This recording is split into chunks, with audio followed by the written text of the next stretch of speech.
Mr. Zakiri, maybe we can start now. Okay, Sorry, Bismillahirrahmanirrahim. sir. Assalamualaikum Eh, warahmatullahi wabarakatuh.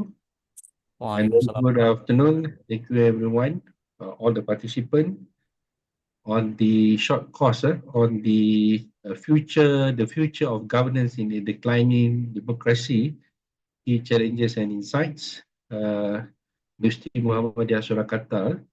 So first and foremost, I would like to thank to the Fakultas Hukum and the university itself for inviting me. I think this is the second time for having this short course with the faculty members and the student.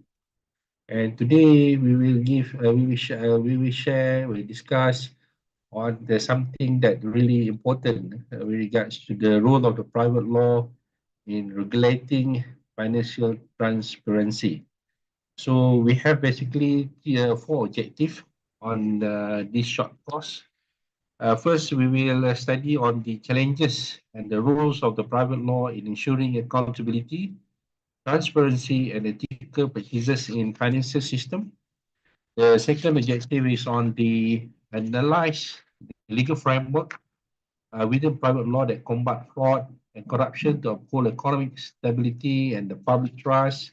And the third one is on the oversight and compliance, highlights the important legal provision of the Malaysian statutes in enhancing and compliance with financial operation. Because given the fact that Malaysia, we have dual or recall banking system, Islamic and conventional, and we passed two main laws, the Islamic Financial Services Act and Financial Services Act that regulate to oversight the entire operation of the banking institution in Malaysia, because the essence of the banking basically take a deposit and give financing based on the various kinds of the bank. And we discuss further on that. And then the fourth objective of our short course, these 2 hour short course, is on the what we call what we need to do to really upholding the private law for integrity and the transparency in financial institutions, particularly in Asia region and moving forward. So we see the financial institution play a very crucial role in first objective with regards to the challenges what we face, the challenges that we face, and the role of the private law in ensuring stability, accountability, transparency, and ethical practices in the financial system. So can we move to the next slide? By the way, I'm Zahiri from Universiti Utara Malaysia. So this is the objective that we will learn. We have basically four objectives that I already discussed with you. And then now we go to the first objective that basically examine the challenges and the role of the private law, examining the challenges and the role of the private law in ensuring accountability, transparency, and ethical practices in the financial system. As we know that the financial systems plays a crucial role in economic stability, and ensuring accountability, transparency, and ethical practices is very essential to prevent financial crisis, fraud, and corruption. So we say the private law, the state law, which includes the contract law, corporate law, financial regulation, tort law, provides a legal framework that governs financial transactions, whether Islamic or conventional, and enforce ethical conduct. We have the corporate governance, ethics, and whatnot. However, numerous challenges that we face. One of the challenges thus far when we run the business and operation, we counter various issues. Can you move to the next slide? The issues with regards to the fraud and misconduct. So first and foremost, that we have the regulatory gaps and inconsistency. We can see the gaps and consistency that we face in regards to the rapid growth of the fintech, digital banking, and cryptocurrencies, because the advance of the technology and outpace the development of the law, because the law that caters and the technologies are moving forward, and this is one of the issues that we face, as highlighted by change associate fintech and cybersecurity in emerging trend in Malaysia and whatnot. Can we move to the Second slide.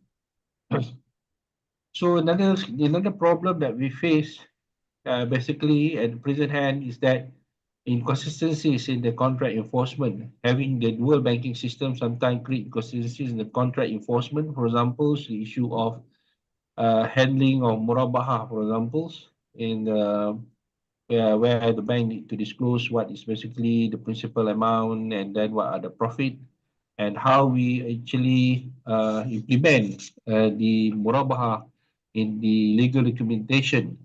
With regards, we have the precedent cases in Malaysia where the part of the bank has been challenged, particularly on the issue when we carry out what we call restructuring, because the so-called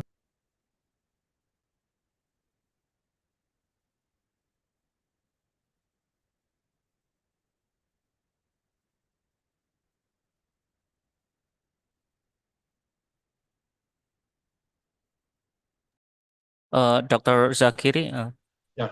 sorry, it is Now okay, unmuted. okay. Okay. Now because we face the implementations between the consistencies of the contract that we have, particularly the interface between Sharia law and Islamic law, particularly with regards to the implementations of the Murabaha, for example, when we do the restructuring and rescheduling of the pricing that embedded in the contract. Another issue is that how the notion of wa'ad or promise be perceived by Sharia law and the contract law. So for that matters, we have always inconsistencies to some extent with regards to the contract enforcement within the dual banking systems. Right, can we move? So the natures of the business itself very complex. We're talking about even though the industry is heavily regulated, and then we have new the what they call challenges. Even though the peer-to-peer lending is under the Securities Commission and is basically the highly regulated and whatnot, but but the challenge with regards to the liability and the consumer protection, it seems that the consumer is less protected with regards to the peer-to-peer lending. And then with the new emergence of the technology, the interface of the e-wallet and whatnot, it seems that the user of the e-wallet, for example, is less protected to some extent, right? Because we don't know where the money be invested, so how the e-wallet operators getting some of the profit, and then how the what I call the treatment of the our money, digital money in the e-wallet platform we treated when we died. What happened? What is the rights of the our legal heirs and the like? Okay, can we proceed? So with regards to the unfair contractor, for example, because some of the issues and concerns with regards to unfair contract terms, the implementation of the some of the issues where we can exercise your right, for example, the notion of the as well as a basis. So when you agree to the terms of where is basis, it's hard for you to really actually exercise your right of option, whether to buy or not to buy. You cannot really challenge when there is any defect of the same products and the like. So this is we can see some of the terms, the measures, operation, major organization dictate and make the what I call the consumers at large at stake. Yeah, and then we can see the existence of the licensed money lending practices is quite rampant, even though some of the banks are regulated sectors, while unlicensed money lending is unregulated sectors where they charge exorbitant rate, and our general public is basically not aware about their right where to go, and because it seems that they are really at stake and don't have really fully protected with regards to the financial contracts and rights and obligation, right? So this is the challenge. Another challenge that we face at the moment is that access to financial justice and dispute resolution. So limited access to financial justice to some extent because some of the consumers does not right. They don't fully really have the financial capacity to engage lawyers or whatnot, and they don't have really knows what are the mechanism to really solve of the issues when they have the grievances with financial sectors. And so there, if you are, less financial capabilities and financial justice, it's hard to you to really, to protect your rights. So by right, we have under IFSA, we have what we call Financial Mediation Bureau (FMB) or Ombudsman for Financial Services, where always you can file your challenges, your grievances to financial system, or you can resort to arbitration, or you go to the civil court muamalat division to really, challenge the validity of the contract, what are basically your right and concerns and whatnot. So as far as financial justice is concerned, if you are called poor credit rating, you are not working, you're not permanent job, you don't have any collateral, it seems that you are limited access to financial justice. So financial, institution, need to evaluate because the financial institution basically to manage the risk that financial institution will bear. So, for example, credit default risk, inflation rate risk, and whatnot. If you give the financing for those who are poor, it's hard for you for the bank to really, to get their payment.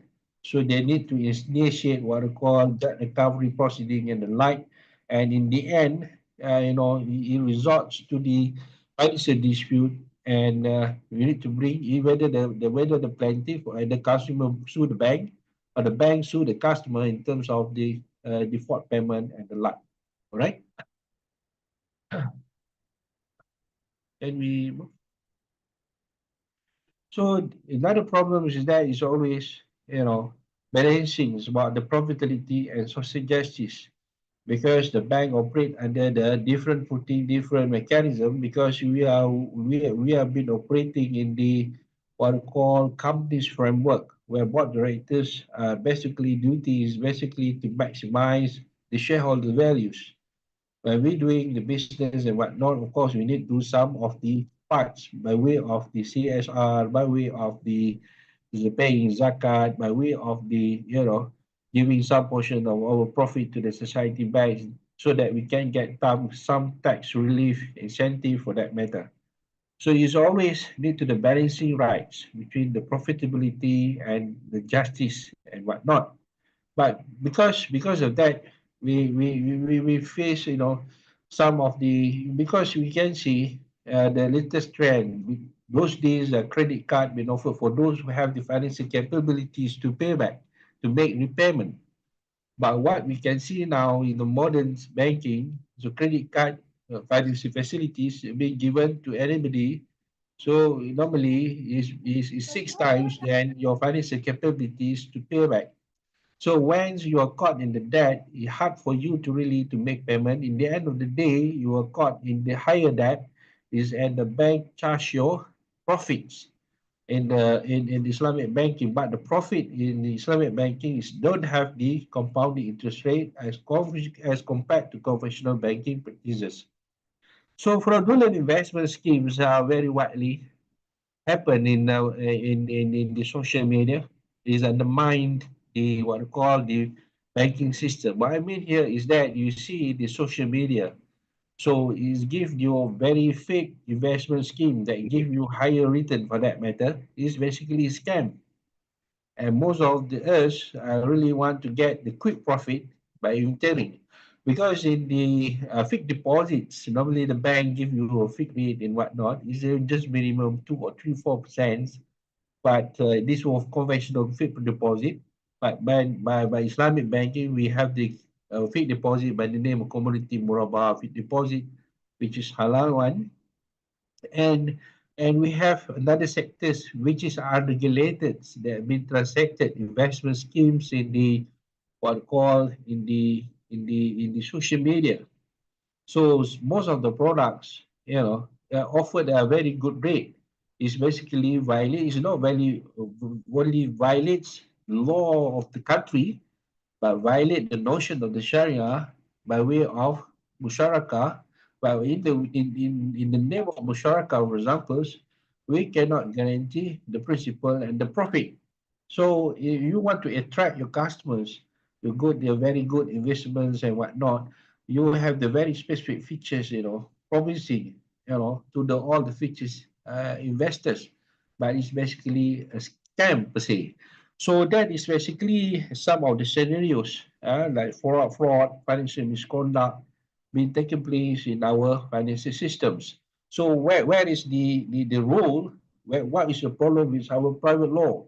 Whether our private law really efficient, whether it's really adequate, or is a matter of enforcement for that matter. But I believe that financial institutions are heavily regulated.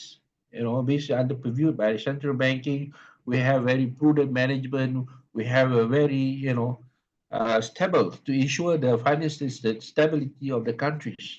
So financial institutions need to be highly regulated, and the banking need to be highly, the liquidity, and so that it can make payments to the future investors, give a good return and profits to the investors, so that investors know with our financial stability and the resilience of the financial institutions.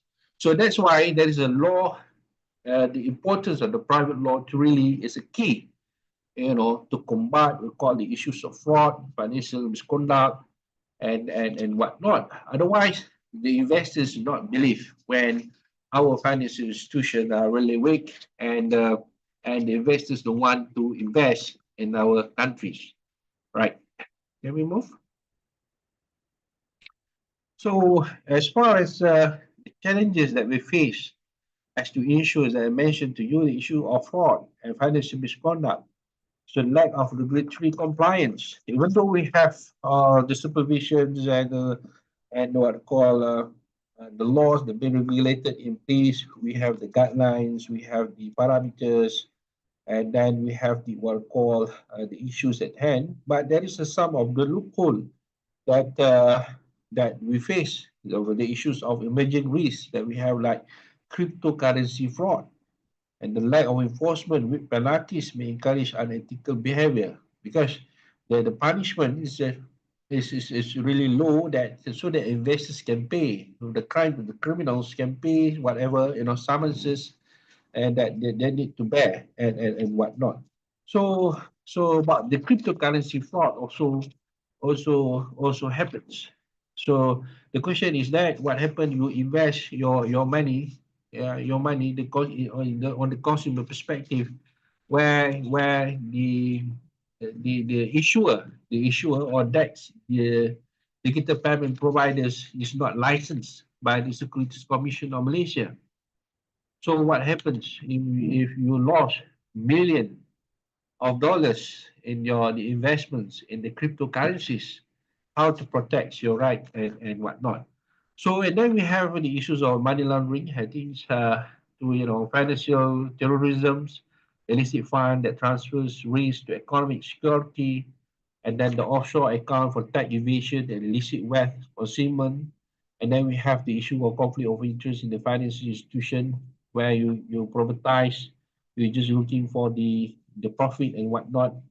And then talking about the transparency, whether whatever has been transpired in your financial amount, even though it's been audited, it really shows about the profit they have made, the movement of the asset and whatnot. Or there is what we call creative accounting. That is manipulation of financial statement, overstating earnings, deceive the stakeholders and whatnot. So what now we want to see, what are the laws that have been passed by the government to really, private law here, to address all those challenges. All right. Can we move to the next slide? So, for example, in Malaysia, we pass various laws like Contract Act, for example, Tort Law, and then we have Companies Act with Consumer Protection Act 1999, Financial Services Act 2013 that to cover conventional banking. We have Islamic Financial Services Act 2013 that cover Islamic banking institution. And then we have Personal Data Protection Act 2020. So we're looking into the all these acts basically to strengthen the governance of the financial institutions. And we can see the Countries Act, for example, impose about the fiduciary duties of the board directors. And as far as Sharia banking is concerned, we're talking about the duties of the what are called Sharia advisory councils and the duty of the Sharia committee members for that matter. And then we also discuss about talking about the as far as Companies Act is concerned, talking about criminalizing fraudulent financial reporting. If you not the truthful disclosure with regards to the with regards to the with regards to the financial statement and concern. And then another aspect that's the talking about the consumer protection. For example, we have Consumer Protection Act 1999, and then we're talking about the role of the Financial Services Act and Islamic Financial Services Act prohibit what are called deceptive financial practices that is basically to strengthen the consumer rights and prevent exploitation. And then we can see the another spectrum what we call securities market, where Securities Commission in Malaysia basically regulates the capital market and ensure investors protection, where it penalize what we call insider trading and article financial promotion and like. And then on top of that, we have various laws being passed. Can we move to the next slide? Talking about the fraudulent representation, undue influence issue, no, and the like. Okay, so now we move to the next. We can see as far as the first issue is concerned, we're talking about private laws, really a key, to really ensure the accountability and the transparency and ethical practices in the financial system.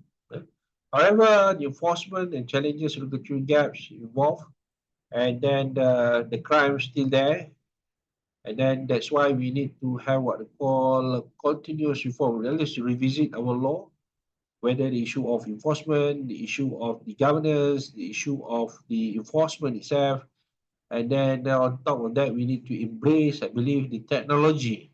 So somehow or other, the technology helps and to curbs the issue of what I call misrepresentation, the issue of fraud, the issue of corruption. eh? Because we embrace the technology, everything is being monetized via smart contract and AI, artificial intelligence that we have. All right, basically we have four objectives. I covered the first objective.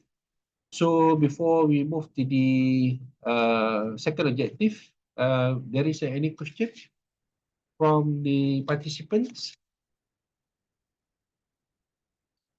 So the first, we see how the issues at hand that we face with regards to the financial institution, the issues that still linger, and we see how the law being enacted, being passed, and we see how the law will regulate to address all those issues and behavior, the bad behavior of the criminals, the behavior of the bank, or the behavior of the consumer. It's always about the duties and the right between the financial institution, the investors, the depositors, and then we see how the third party here, the criminals, take advantage of the lacuna in the law to commit crime with regards to the fraud, misrepresentation, stealing, data privacies, and whatnot. The issue of the fiduciary duties of the board directors, where we can, in the end, we see how the Tort and the Civil Liability Act 1956 plays a greater role to enhance the governance, to enhance the tightness, law tightness of the financial institution itself. So in the nutshell, I believe that the financial institution is heavily regulated, and it's really important to ensure the financial transparency, and the bank is really accountable about the depositors' money, investors' money, and our financial institution need to be strong enough as to ensure the belief, the trust of the investors. If we our financial institution is very weak, so the investors don't want to invest in our country and put the money in our financial institution and whatnot. On top of that, we have banking and non-banking sectors, and now we have what we call another sectors. We call it what we call cryptocurrencies, Bitcoin and the like, which is under the regime of the central banking and the like. Yeah, that is basically at hand, the issues at hand, the contemporary issues that we face. I think it's not only Malaysia, I think it's also happened in the Indonesia and other countries. And perhaps we can share the ideas. Yeah, now I open the floors. Any question with regards to the first objective?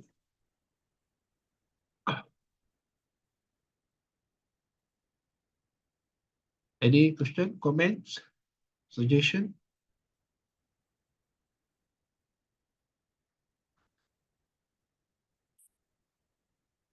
Okay, now we move on to the second objective of this known presentation, the sharing, with regards to the legal framework within private law that combat fraud and corruption to uphold economic stability and the public trust. And then we see in Malaysia, the legal framework within the private law that combat fraud and corruption is very essential as to ensure the economic stability and maintaining public trust. So Malaysian law, we integrate various branches of the private law, including contract law, tort law, commercial law, specific anti-fraud and anti-corruption legislation aimed at creating a transparent and accountable legal environment. So among the laws that we pass, for example, contract law, we see in the section 18 of the Contract Act talking about the fraudulent misrepresentation. So in Malaysia, we believe that contract law provides remedies for fraud, especially in cases where one party make false representation to induce another party to enter into contract. And then the defaulted party may seek rescission of the contract and damage under Section 19 of the Contract Act. So that is basically fraudulent misrepresentation. And then we come the issue of the undue influence and duress, where someone been forced to enter a contract. They enter the contract by view of the duress or undue influence that is somehow or other the position of the contract can be challenged, and the court will decide is viable contract. And what really happened, is there any difference between the Islamic contract or conventional contract with regards to viable contract and the like. So when you enter a contract, it's under duress or you are under undue influence, always the contract can be challenged. Uh, so instead of to become a valid contract, it become viable contract. So that is basically how we treat the law and the contract law, and how it can become a tool to combat fraudulent prevention with regards to the issue of fraudulent misrepresentation and undue influence. You can see how the Contract Act become a key role to combat on those issues. And then we have the what we call the issue of the tort law and civil liability, the issues of the civil claim for fraud, breach of fiduciary duty, and then we see how the Companies Act in 2016 uh, tackle the issues of the self-dealing, bribery, or diversion of the corporate asset that can lead legal claims for fiduciary duty. So the board directors need to discharge their fiduciary duty, they note the advantage to their own benefits, by committing self-dealing, bribery, diversion of the company asset for their own good instead of the interest of the company as a whole. And then we see some of the people suffered from the what they call deceit and fraud, and you can sue for damages and the tort Civil Liability Act 1956 makes concern. With regards to commercial law, we can see the commercial law and its legislation where commercial law really important as to ensure the regulation and good practices of business practices. So we see the issues of the issue of fraud and corruption in business transaction. We can see how the Sale of Good Act 1957 and the Contract Act 1950 ensure that business agreement are conduct transparently, and then they need to ensure the quantity and quantity delivered, the legal, the what I call quality and delivery of the goods been intact as remedied as intact as manifestly in the contract. And this one we call it the Sale of Goods Act, and then we have the Contract Act 1950. As one of the issues concerned the interface between the Sharia issues, where talking about the what I call the financial losses suffered from the importer, or because of the exporter carelessness, whether we want to use the Sharia law or we want to follow the contract law, we want to follow the what they call Good and Services Act 1967. So, for example, here, this is very close to Ramadan and Hari Raya. So, Malaysia, say for example, we are facing about the poultries, the cow and buffaloes that we slaughtered for Hari Raya, for example, and then we need to import it from, for example, from India. So we enter an agreement, one of of course, the Contract Act, Bill of Lading, and then the Contract Act, Bill of Lading, as well as the sale of goods come to play. So, for example, I want to import 100 cows, for example, from India, and then the cow being shifted from India to Malaysia, to Port Klang in Malaysia. So sometimes in between the buffaloes, the cows been pregnant and delivered the baby. If this is a cow, baby cow is okay, but the cow has been consumed, have been raped by the seller, for example.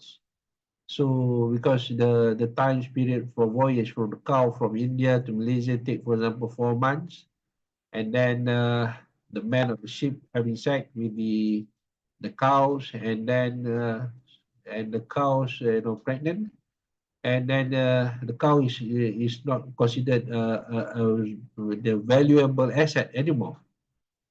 So according to Sharia law, the cow need to be killed. The same to the baby, you know. So you issue of the financial loss to the importer.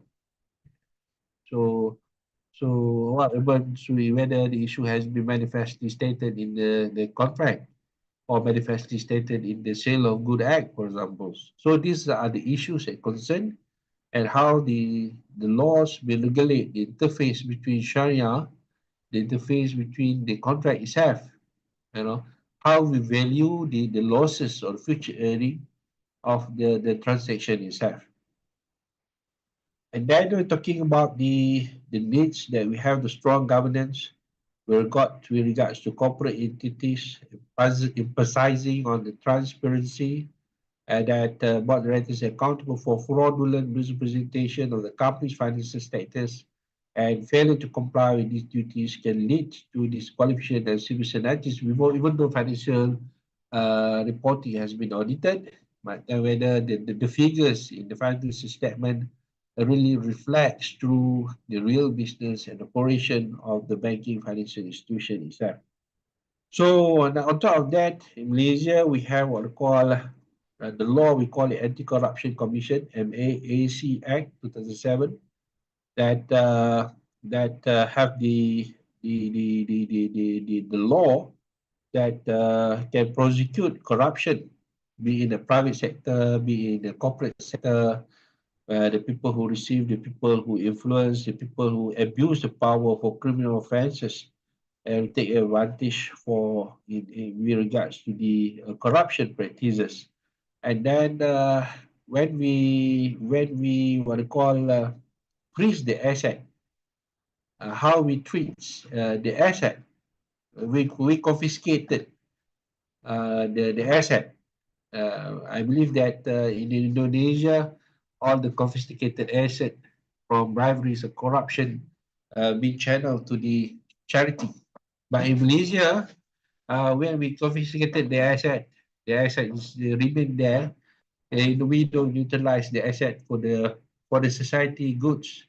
So that's something that goods for Indonesia that we learn about the confiscated asset out of the corruption and bribery practices and the like. So on top of that, we have the law, we call it the whistleblowing, where we protect the whistleblower, where you can always blow whatever issues and concern with regards to the fraudulent practices, corruption, and we have the specific law that basically cater what we call the whistleblower. So, so these are always balancing rights about the public interest right, about the individual rights, and the abuse power of the organization or big corporation towards the less vulnerable peoples. So you can use your power and duties by all the corporation and the law towards your advantage and make the less fortunate miserable, the life miserable life. On top of that, if you are poor, you are poor credit rating. It's hard for you to get financial assistance, right? So because the bank institution always want to mitigate the risk exposure about the credit risk default and whatnot. From legally speaking, when there is a cause of default and people customer cannot pay, and of course from the law perspective, we start what we call debt recovery proceeding. So in the end of the day, the less fortunate people become less fortunate. This is becomes remain less fortunate. They don't have money, and then they go for stealing, and then they become less protected. Because the financial institutions are always enriching the rich. Not really. So that is why we have banking for the poor. Very good article by Professor Ashraf Wajdi. Banking for the poor. And then we have what we call now the bank talking about financial inclusion practices in Malaysia, about social justice, economic justice, social inclusion, where we mobilize zakat money, wakaf money, some of the features of the contract talking about financial, social responsibility towards the public. So, but then these are all from depositors' money, right? Or the insurers' money, or takaful participant money is not from the organization money, from the shareholders' money. All these wines are from depositor sides. So, for example, the takaful participant, I take some insurance, so I will anything happen to me, I get some protection, right? So in the product features, some portion of the profit portion that I will earn will be channeled to the society by name of wakaf and whatnot. You know, so so that is basically the issue in Malaysia. All the saving accounts, you individually to pay zakat. Right? It's not any specific law except this is tabung haji. This is paying the stocks and whatnot. The tabung haji pays zakat on behalf of you. So that is basically the sum of the concern and the like. And of course, we're talking about money laundering, anti-terrorism, financing, policy or lawful, 2003.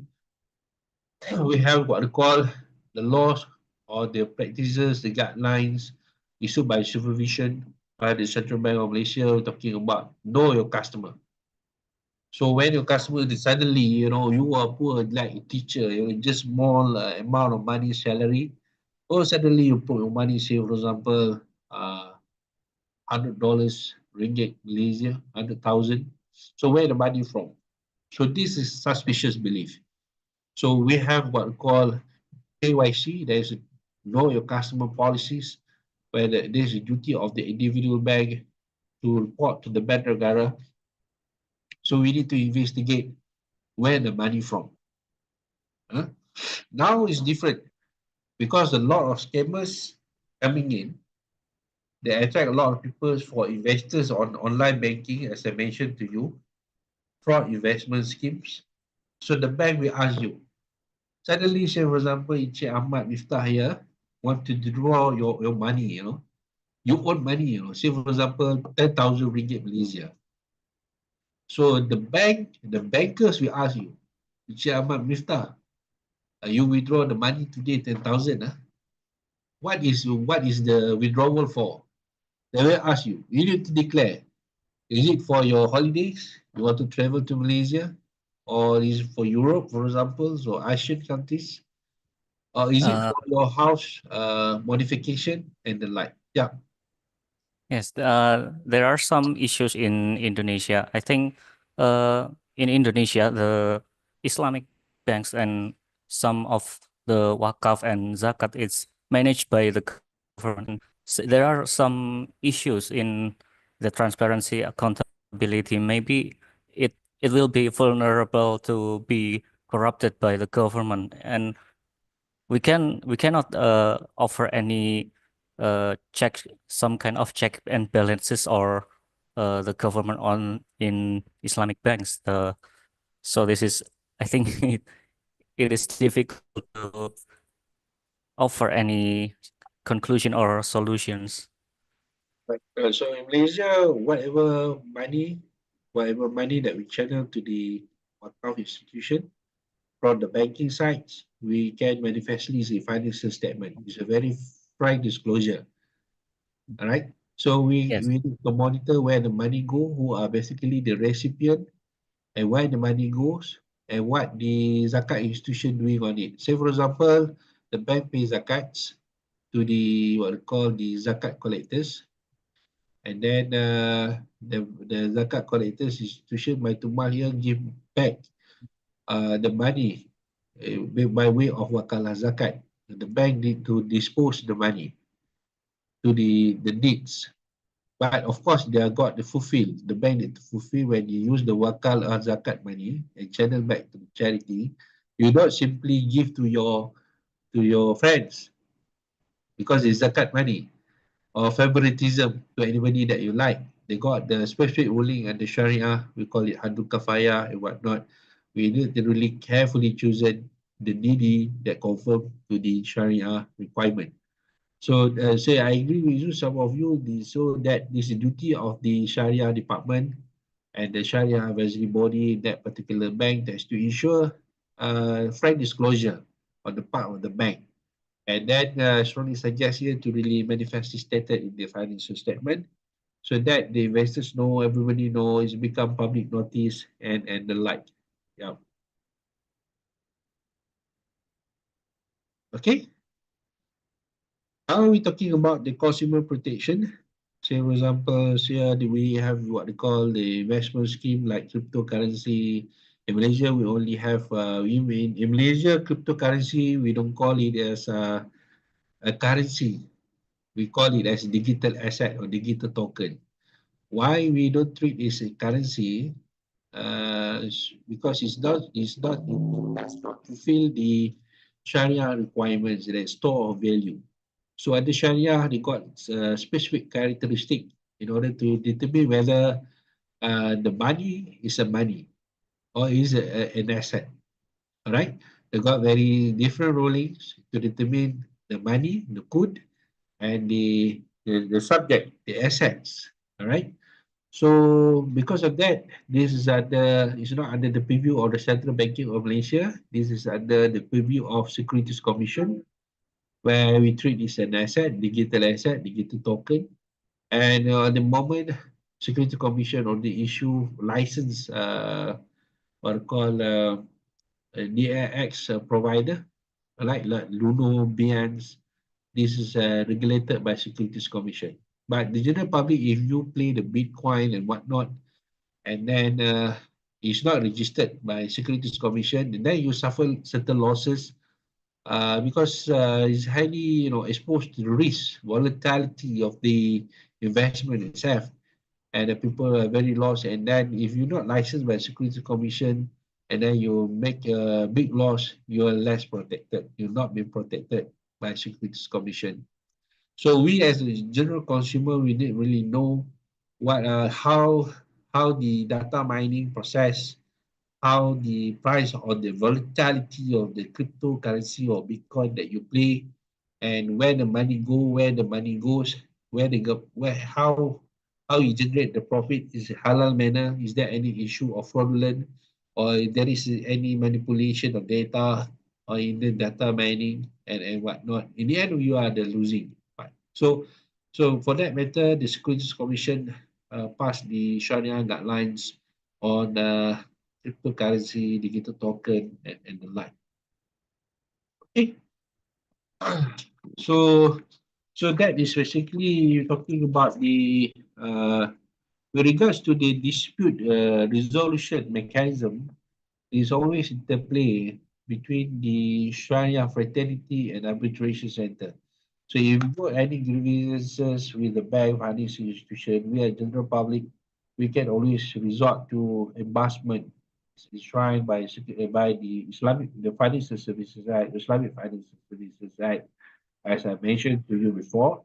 And then you always can file a case at the ASEAN Arbitration Center. All right. So arbitration center got the specific act governing a lot of issues like construction issues, like intellectual properties issues, specific issues talking about Sharia issues. And in fact, in Malaysia, we already passed what they call AAIC, ASEAN International Arbitration Center. I stand for Islamic Arbitration Rule 2000, 2023, 2023, where I one of the committee with revising the laws itself, the rules itself, right? See, we see, and then we government of Malaysia also enact the law to regulate the Sharia banking system. We call it Islamic Financial Services Act 2013. As far as governance is concerned, we're talking, say, for example, I'm a board directors with Sheikh Ahmad Miftah, Dr. Ahmad Miftah here is what I call the Sharia Advisory Council. You pass the Sharia ruling and the board directors. So as a board directors, have a duty and they have to give due regard to whatever Sharia opinion passed by Sharia to committee members. But the Sharia, the Sharia resolution passed by Sharia Advisory Council of Central Bank of Malaysia will bind the court and the arbitration on that particular Sharia issue. But it doesn't mean that taking away the function of the court, because the ultimate issue rules still the court need to decide on the Sharia issues for that matter. So, so with regards to the fraud or rashwa, corruption and whatnot, it's always under the penal code. You kandung kesesaan, you can challenge in the criminal court and whatnot. All right. So then we look into the oversight function, the business resolution that we face. So that, say for example, now the issues at arbitration center, you are the chairman of the arbitration dispute. So always the party can bring their own Sharia committee members to give their opinion. All right. But the opinion of the Sharia representative on the what they call the disputes parties, they can bring their own Sharia committee members. But the ultimate issue to examine the fact is that up to the arbitrator, right, to decide and to give award. Uh, but it's less regulated, it's less procedural. You can always interplay between the mazhab points of views. As so that is how the private laws taking a lot of some of the laws, Sharia law. So, for example, in the Islamic Banking Financial Services Act 2013, right? as far as takaful business is concerned, we have the notion of what they call hibah amanah. So hibah amanah is actually outright hibah. So for example, I died. In takaful policy, it says it's 1 million go to my wife. So that 100, when I died, the 100 millions straight away go to the wife, not go to any legal heirs. All right. So of course you got the what they call nomination form, and then you can choose either you want to go to nomination way or you want to go to the hibah way. So that is basically at hand.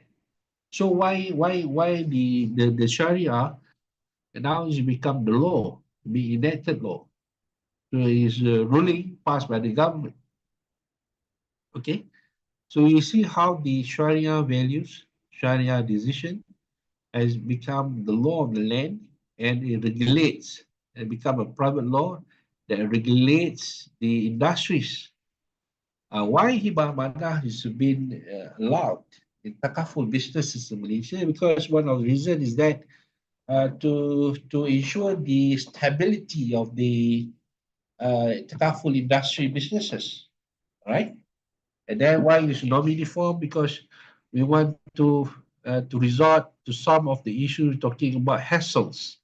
So in Malaysia, as far as Islamic heritage is concerned, we need to go to the Sharia court as to ensure in terms of validity of the Sharia proportion. Say for example, I die, how much will go to my father, my wife, my mother. I die 1/6 my father and mother, and then 1/8 to my wife, right?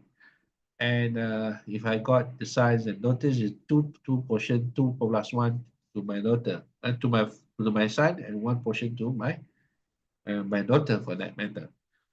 So you see how the religiosity values become the law of the land. They become private law, and some of the what call customary practices as was believed by the Western be embedded, talking about equity rights, balancing the rights. And it seems like you're talking about Makassar Sharia. Huh? So in the end of the day, Makassar Sharia, in the end of the day, same with the laws that we have, is to ensure the protection of the equal bargaining powers in the contract, for example, catering the issues of unfair contract terms by by exercising your right of option. For example, khiyarat, Islamic law. So you see, this is a private law has been intrinsic on our land, and has become a reference to cater all those issues. But the only difference between the private law and other laws, Sharia law, is that, say, for example, is the offense for the theft, for example, and the Sharia is under hudud, it cut in hand, right? But in the penal code, is only go to prison, for example. And then the offense of rape, for example, and this is one criminal one. So you just penalize the offender. So what is basically the right of the rape victim? Is there any compensation? And so that is the lacuna, the law that we have. The contract law, say for example, we're talking about balancing the rights as well as basis the term. Whether in Sharia, whether as well as basis is considered viable term. Because it's again and again, violate the notion that equal protection between the contracting parties. All right. So always balancing rights and obligation between the contracting parties, for example. So what is basically what we call here corruption? There need to be clear distinction between hadiah from Sharia perspective, between sadaqah from Sharia perspective, and really rashwa, corruption by Western tradition. So I say, for example, I give you hadiah, Mr. Ahmad. This is hadiah from me. Is it a hadiah really? Or is it a sadaqah? Or is it a rashwa for that matter?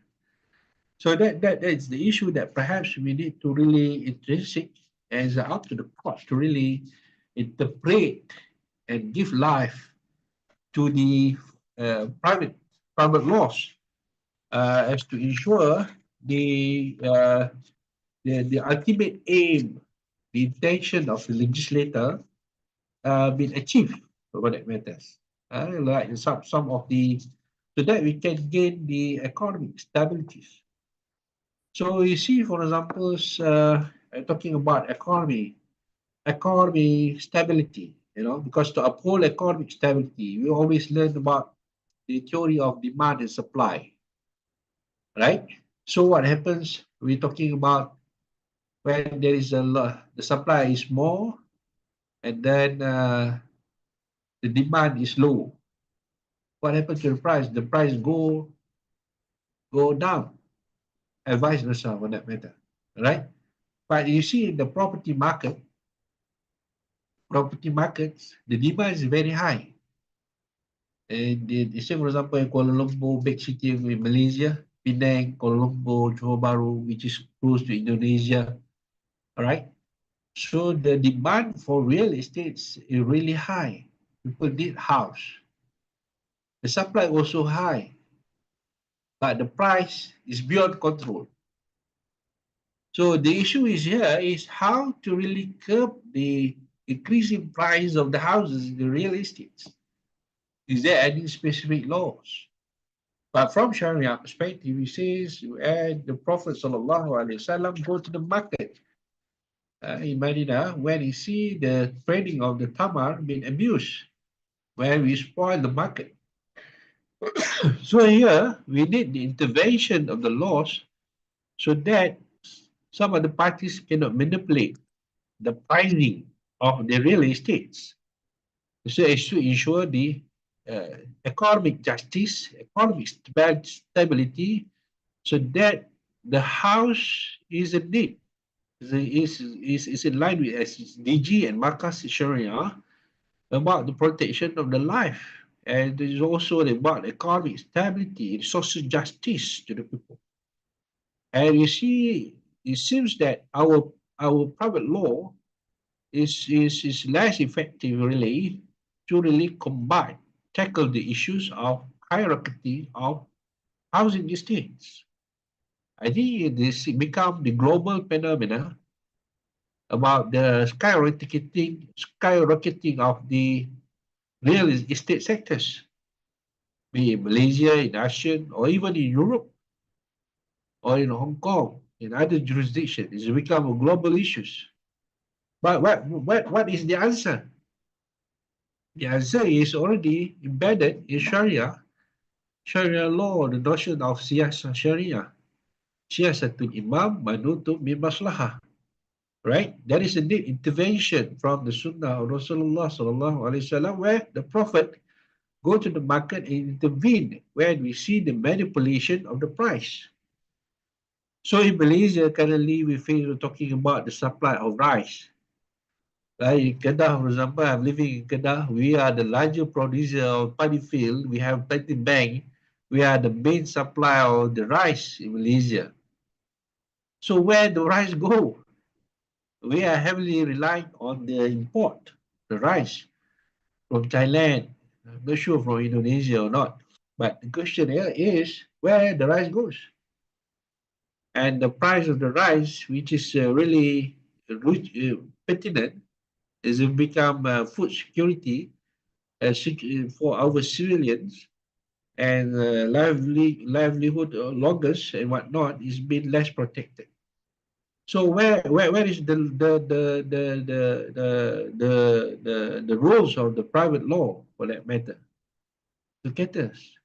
Because people seems that to abuse or to manipulate the law, even though we have the law against the manipulation, corruption, bribery, manipulation, and we have the competition law to make a healthy market. But it seems that the law been abused, and we still face a lot of these social phenomena that is not good for the nation as a whole. right? So there is an urgent need that we have a sound and you know law and enforcement regime as to ensure and uphold economic stability and public trust, particularly in the financial institution, as I mentioned to you. When we are, our political instability, our financial institution is very weak, and the investors don't want to come and invest in our land. So that because in Malaysia, for example, we gazetted certain areas. So for example, in Nusa Jaya, close to Johor, close to Singapore, we gazetted certain lands to basically to call not to compete with not to compete with Singapore, but we want to complement what Singapore cannot give to investors. So investors come to Singapore, they don't know anything, so that we believe Malaysia offers something. So basically, want to complement. So what in Singapore cannot offer to the investors. So this is in the southern, but in northern part, yeah, correct. So so we move to the third objective here. We're talking about the third objective, talking about the specific legal provision. Perhaps the audience here can download the act of copy. So, for example, in the Islamic Financial Services Act, we're talking about Section 11, where the financial institution is duty bound as to ensure the entire operation of Islamic banking in Malaysia is Sharia compliance end to end about issuing of the products and the like. And they're talking about Section 28, the need to have what we call Sharia Advisory Board and the rules of the Sharia Advisory Board. And then Section 29, requirement compliant by ruling was Sharia compliant. Because Sharia Advisory Council passed the Sharia ruling, Section 29 says is a mandate for all the banks to really, comply whatever the Sharia resolution by Sharia Advisory Councils of Central Bank of Malaysia. And of course, Section 155 talking about regulating the takaful industries and the like. And then we have then the laws like Central Bank Act, Section 2009, particularly Section 54, 56, interface and the role of Sharia advisory councils and towards Sharia advisory council and the court in arbitration. And then we have the anti-money laundering, anti-terrorism financing by virtue of Section 4, 14, 20, where we need to criminalize money laundering activities within a financial institution. Section 14, for example, requires Islamic financial institution to report suspicious transaction and the like. So basically, third objective of our short course is basically to analyze all the provision. So you guys, for the participant, you can download Malaysian law, as I mentioned to you, contract laws, Islamic Financial Services Act, Financial Services Act. Everything is available in the Google. You just Google, you can find the information. So you just read and look how the law that what can be learned from Malaysia practices, and so that you can enhance the practice in Indonesia, so that we can learn from each other towards the financial stability and transparent integrity of the financial institution. So objective number 4 of our course today here is how to uphold the private law for integrity and transparency in financial institution. So for example, Contract Act, for example, talking about loan agreement, credit facilities, takaful insurance, and then the key provision talking about Section 10, ensure that financial contract must be based on free consent and full consideration. Section 14 talking about provision contract enter under fraud, misrepresentation, undue influence. And Section 73 talking about restitution cases where funds are obtained fraudulently. Or talking about also, say for example, bona fide, what are the right of bona fide purchase value when you take the property, fraudulent property, you are a bona fide purchaser, and then you charge to the bank as a collateral, and the bank dispose and give the money for you, and the true honor of that particular challenge in terms of the validity of the collateral for that matter. All right. The sad thing is in Malaysia is that Malay reserve land cannot be considered as a collateral land, uh, collateral to the bank financial institution, unless that particular institution is considered as a Malay entity. You know, so in other words, Malay reserve land is less value, for example, but is only accepted to the Malay financial institution. All right. Then we're talking about consumer protection as to ensure financial integrity. Talking about section 125 financial service probably about deceptive marketing, prevent Sharia non-compliance in finance, fraudulent, misleading financial institution regulates. And then we have the anti-corruption laws, you know, they're very powerful laws. So you can be detained, uh, you know, be whether you are in the corporate sectors or government sectors. So in a nutshell, what I can say is that there is a need to have a best practices to uphold integrity for financial institution by strengthening the what they call corporate governance, that is ensuring independence of the board directors, oversees the financial activities, conduct transparent financial reporting, and then uh, we need to enhance the control and risk mechanism, because whether it's conventional banking or Sharia banking, in Islamic banking, for example, we have Sharia review, we have Sharia audit, we have Sharia risk, for examples, and then how to solve the issues. Perhaps we need to have a robo advisor, Sharia robo advisor. We need to have the digitals, AI, smart contract, and blockchain to really solve the issues of the, like for example I mentioned to you, corruption, the issue of integrity, the issue of human error, fraudulent, misleading, ethicals, and whatnot. So with that, I believe that I already covered the four objectives of our short course this evening, on what they call the role of private law in regulating financial transparency. But in a nutshell, I believe that the financial industry, particularly in Malaysia, is heavily regulated. But even though it's heavily regulated, we still face a lot of the issues with regards some of the issues like fraud, the issue of like money laundering, the issue of the Sharia non-compliance, and we need the law and enforcement, all the agencies that to be aware as to ensure the best practices, transparency, ethical practices, economic stability, and the public trust, investors' trust with our financial system. So really important, we have the very strong financial system, strong banking systems. Otherwise, the investors don't want to invest in our land, and then our country become poor and poor, and our people remain poor and poor, and then hard for us to do the cross-border transaction and the like. So with that, thank you everyone. Any question, comment, and suggestion? Thank you, Mr. Zakiri, for your insightful lecture.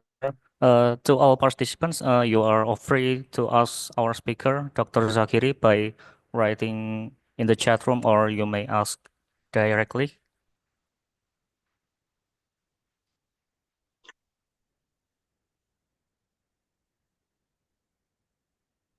If there is no questions, may I ask you one question, Mr. Zakiri? Uh, okay, in Indonesia, we have some cases like the wakaf and the zakat is managed by the government, which there are some transparency and accountability issues. So it will be vulnerable to be corrupted by the government. Is there any some kind of check and balances effort to the check and balances, and how do we can offer some solutions for the government if there is any corruption issues? Okay, I just want to share about Malaysian experience, and because zakat and wakaf is state matters. This Mm. because in Malaysia we have 14 states, and then we have what called Jauhar, And this is at the central body at Putrajaya, Malaysia, and they have the standardization of the practices wakaf and zakat. So I believe that there is a need to have a, as you say, check and balance. Then I can propose you can do the what I call in the central level. The central level, we need to have very independent bodies that to have the what I call review on zakat or wakaf. And then perhaps you can, by in Malaysia, we have Jabatan Accountant Negara, where Jabatan Accountant Negara can check any institution, government institution, as to ensure all the financial statements are really correct. That in Malaysia, those days we have the issues of what they call 1MDB. I think it become case study everywhere in the world about talking about 1MDB, right? The biggest Ponzi schemes and corruption in Malaysia.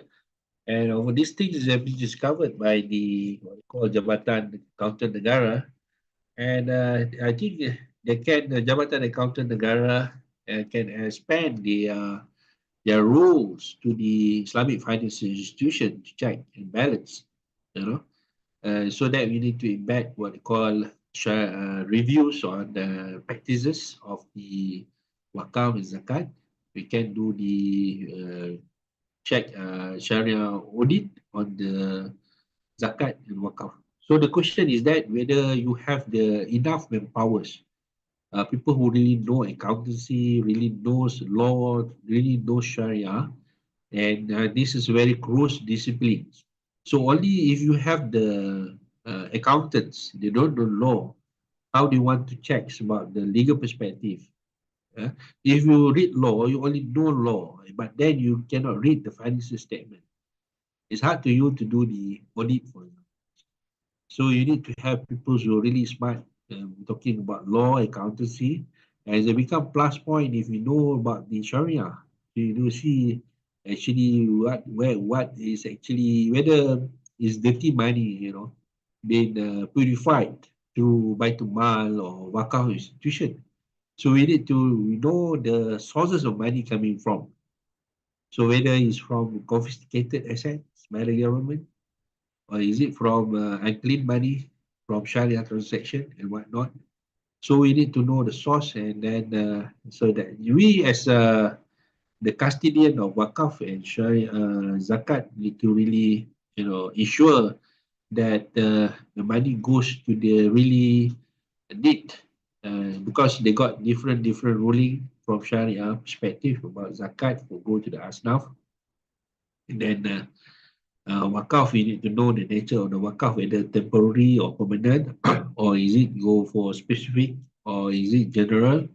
So this is the things that because they got the Sharia rulings, different rules, and we have at the same time the private law that govern it. So the question is that whether our private law really, in harmony with Sharia, is one thing. So if private law is not harmony with Sharia, we need to solve the issues at hand, because in the end of the day, we follow the private law instead of Sharia law in common law countries. Yeah. Any question? I hope I answered you, Mr. Ahmad. Miftah. Okay, thank you, Mr. Zakiri. Uh, there are two more questions in the chat room. Uh, from Ms. Safa Abdullah. In countries with high corruption rates, business often face significant challenges in competing fairly, especially when their competitors are engaged in corrupt practice. This issue is further exacerbated by the weak law enforcement. Uh, what is your perspective on this situation, and what strategies or policies can be implemented to address this issue and promote some fair competition? So actually, historically, you see the establishment, the robustness of Osman Empire. One of the reasons why the collapse of Osman Empire before the coming of the British and the Europe rising, because of the corruption of the elitists in the Ottoman Empire, and they do trading with interest and relying on that leveraging on top of the corruption practices. So from historically speaking, we can see the collapse of the Ottoman Empire. So you see, talking about leveraging on interest and corruption is one of the issues at hand. So corruption is become killing to the real economic activity. Real crimes to the public trust. Because you hold the trust and then you corrupt, and then you betray the public trust for your own benefits. And it's considered heinous crimes because again, the effect is the public mass, and you see how it impact to the economy, its impact to the society as a whole, and the impact is really, it's great, really, open to the society and economy. And in the end of the day, it create less employments, and inflation rate very high, and we lost the confidence. You will see if the corruption rates is very high, the investors again don't want to invest in our land. So of course we have the private law talking about enforcement. Sometimes the enforcement agencies also corrupted. So some of the in Malaysia we have what they call Suranjaya Pencegahan Rasuah Malaysia, SPRM. You see some of the guys are also corrupted. So I think it's a minor case. It's not majority, but majority of them are good. They uphold their trust to the public. So when you are in the enforcement agencies, you need to really discharge your role as the way it should be. If you are the custodians of the sultan, and you also need to protect the rights. You discharge the duty of the sultans to protect the right of citizens. It's a betray to the mass. The impact is not only your family, but the society as a whole. Why the corrupt money normally is not being circulated in the market. When you receive the corrupt money, you don't put your money in the financial system. Normally, you hide your money. Normally, you hide money on the carpet, in your house, in your plantation. The money is not in the market. So that's why Bank Negara, they print the money. They got serial numbers of money. They know how much money been printed, how much money been circulated in the market. So one of the way how we combat the corruption really, the central bank, through the mandate of the act, the private law, you can declare the money is no longer that legal tender of money. So what happened when the government declared the money is no longer considered a legal tender of money? You of course will surrender the money. You want to pull back the money in the market, in the system, right? So there is always instabilities, when your trading, your economy activity is not really whatever money that be printed, then we create instability, imbalances in the financial institution, and that is it. Like you just simply, what happened if government just simply printed the money? You just print the money, there is no investing coming in, and then there is no real activity circulated. You just simply print the money.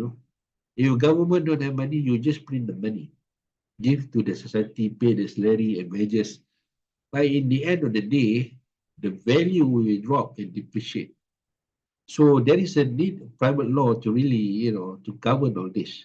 One of the way of the combat corruption is that, of course, I mentioned you just don't declare the money is legal tender money, and then we need to have what they call all the blockchains and the smart contract, uh, uh, EE kind of things. Is one of the way, like your wallet, for example. One of the ways is how to combat corruption. It's proven in India, right? Because you're doing all the EE transaction, no physical money being transacted. But the question is that whether all folks home are really aware about the using of technology, smartphones, all the technologies. They are not highly educated people, cannot access to all the technologies. So these are some of the concern and the issue, and I hope I answered your question.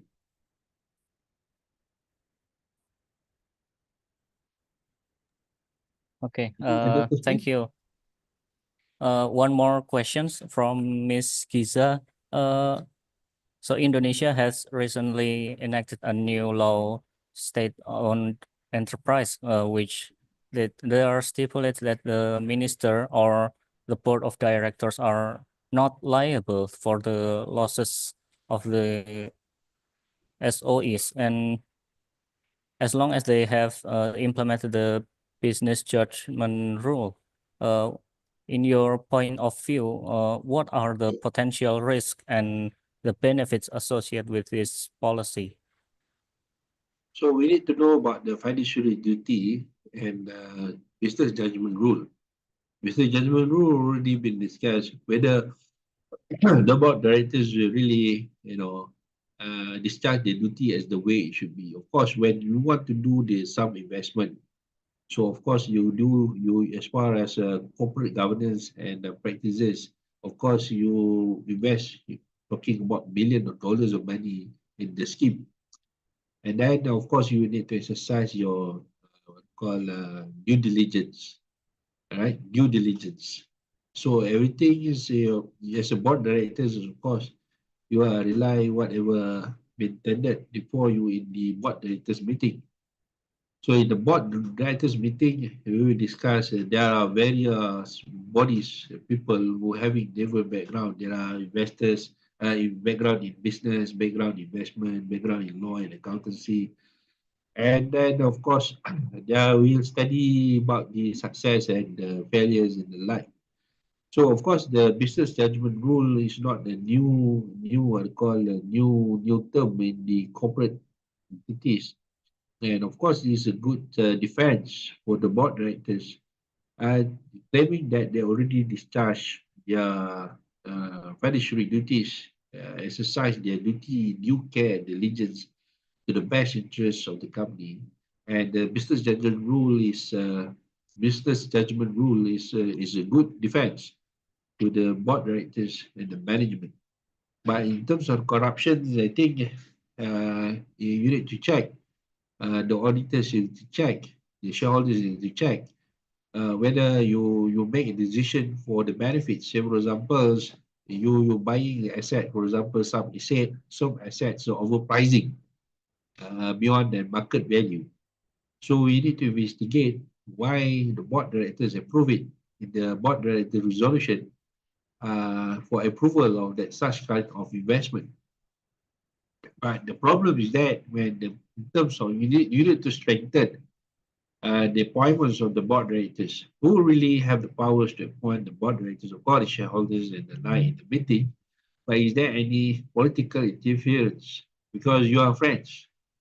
We are same faces of board directors in any financial GFC government linked companies. You are in the Petronas, for example, you are in Tabung Haji, where all the government money is in. And who are the contractors? You need to check on the procurement tenders, policies, and procurement law need to be strengthened and rigid. And not simply approve. Of course, we're doing business. We want to do business doing fast. But by doing fast, it doesn't mean that we breach the law and put our integrity at stake. So that is my answer to you. But business judgment rule is not something new. It's a bit practiced in the corporate world, and that is it, right? Uh, okay, thank you, Mr. Muhammad Zakiri. So this is, oh, there is one more questions. Uh, from Solaika Wulandari. I want to ask about what extent can private contracts and agreements establish enforceable transparency standards within the cryptocurrency space, and how do this interact with the involving public regulations? Look, as I mentioned to you, as far as cryptocurrency providers, I'm not sure Indonesia position how many cryptocurrencies players DAX. I mean, here is been approved, licensed by the Securities Commission of Indonesia. In Malaysia, the Security Commission only apply what we call issued fund license to the companies where for sure the investors in that particular investment crypto is been protected. Coming back to your question, you're talking about perhaps more suitable for unregulated. You see, before you play with the cryptocurrency, you need to check about the term and conditions. What are basically your rights? What are the whether your profits, where the money goes, and how you do the data minings, and is there any issues of manipulation, fraud in the investment fluctuation of the cryptocurrency movement, the appreciation value of the token investment itself. So as far as you need to know also very much important where the server is located, because you say for example you play currency, cryptocurrency, you're sitting in Indonesia, but the server is located in Switzerland, and the business is basically in Malaysia. So your business fail in Malaysia, your server is in Switzerland, but you are in Indonesia. So which law need to come to play and whatnot? So as far as to enforcing the private agreement between you and the unregulated cryptocurrencies, so we as a user or players of the cryptocurrency, we need to really check whether the term and condition of that particular agreement between you and the crypto providers basically have the what we call equal bargaining rights. Is there any fair contract terms or unfair contract terms? But as you mentioned about enforcement or judgment is a very big question. As I mentioned to you, we need to up level to another law, private law. We have here cyber law and IP law. They're talking about where the server is located. And enforcement of the judgment is very hurtful because it cross jurisdiction for that matter. But of course, you can lodge a police, but the issue of enforcement and investigation will take long. Thank you, Mr. Zakiri. So it's very inspiring and insightful lecture from you. So, but due to the limited time, we apologize to that By the our way, lecture will be end here. Maybe you okay, can maybe you can Mr. Zakiri, yeah, you uh, can have you been you there? want to give some closing statement for this lecture? Yeah, actually, private laws, the government passed the law for specific purpose and reason, be it contract law, be it anti-money laundering, be it anti-corruptions and whatnot, commercial law dealings and whatnot.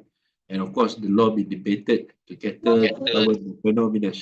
But always when we come with what the behavior of the people, the behavior, we're talking about integrity, these are all behavior of the people. People tend to breach the law and manipulate the law, maneuver the law. So we, the enforcement agencies, and then the legislator of the law need to be smart. And the interface of the advancement of the technology.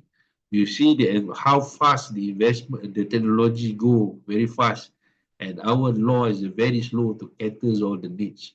All the investors, the scammers out there are really smart and taking advantage for their own profit. So when they take advantage of the profits, we are losing the money. The government losing the money. We don't know where the money goes in the crypto, for example. We don't know how many outflow from Malaysia, from Indonesia to go to other land. And then our people suffered and less protected. So need to be really careful when you want to legalize about the cryptocurrency and when there is imbalances of the money's flow in circulated in our economy markets, be in Malaysia, in Indonesia, and of course our country economic stability are at stake. So that the very serious issues at hand. I'm more than happy to share some of my thought and expertise on this area. so we can always collaborate in terms of research, in terms of policy making. I'm more than happy with you guys to share whatever that I have for the betterment of the Ummah. Don't hesitate to call me, to contact me at any time, and I'm more than willing to contribute whatever that I can share. So wish you all the best and take care. Right. Okay. Thank And you very much, Mr. Zakiri. thank you to Uh, the I hope we listeners. will meet again in another event. Uh, so, Mr. Zakiri, we will now take a 30-minute break. So you are free to leave your screen, and to all participants, you are free to step away from your screens. And we kindly ask everyone to return on time in 3 p.m. Or 15 Indonesian time. By the way, can we have photo session? Okay, sure. Ada Oh, the sesi organizer foto can share. Yeah. screenshot. Nggak ada. Oke, Everyone can switch on the camera. everyone please open your camera.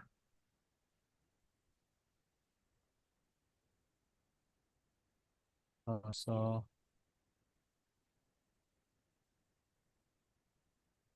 ada nggak? Bisa? Nggak bisa. Oke. Uh,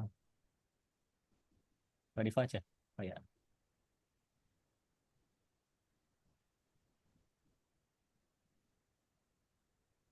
Okay, let me count to 1, 2, 3, and cheers. Okay, once more for the participant, please open your camera. Okay, 1, 2, 3, and cheers. Thank you very much. Okay, thank Oke. you everyone. See you Thank you again. very much. Assalamualaikum.